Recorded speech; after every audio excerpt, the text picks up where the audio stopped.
Desde nuestro grupo municipal, para el siguiente pleno, vamos a llevar una resolución para mejorar la transparencia en la información por parte del Gobierno.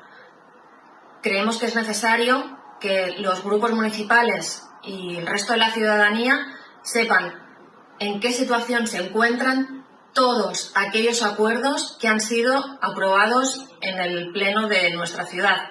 Por tanto, queremos saber en qué situación se encuentran los proyectos de los acuerdos aprobados y, por otro lado, queremos saber por qué todos aquellos acuerdos que no se han llevado a cabo, pues qué razones lo justifican. Por otro lado, vamos a preguntar al Gobierno por qué Mataró es la única ciudad de las grandes ciudades que no tiene nuestros parques infantiles abiertos. El Procicat permite la apertura de los parques infantiles si se aseguran las condiciones sanitarias adecuadas a nuestros niños. Entonces, queremos preguntarle al Gobierno si es el único gobierno de las grandes ciudades que no se ve capaz de asegurar a nuestros niños que puedan jugar en los parques infantiles.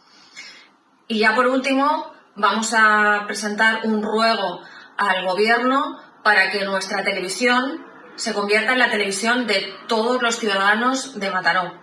Queremos una televisión de Mataró que sea plural, tanto ideológicamente, como lingüísticamente, como culturalmente. Por otro lado, también pediremos que desde el Gobierno de nuestra ciudad se condene cualquier tipo de apología a la violencia o cualquier otro delito que esté establecido en nuestro Código Penal y que desde nuestra televisión pública no se puede hacer un uso y apología de ningún tipo de delito. Por tanto, queremos una televisión pública para todos y por eso vamos a presentar este ruego.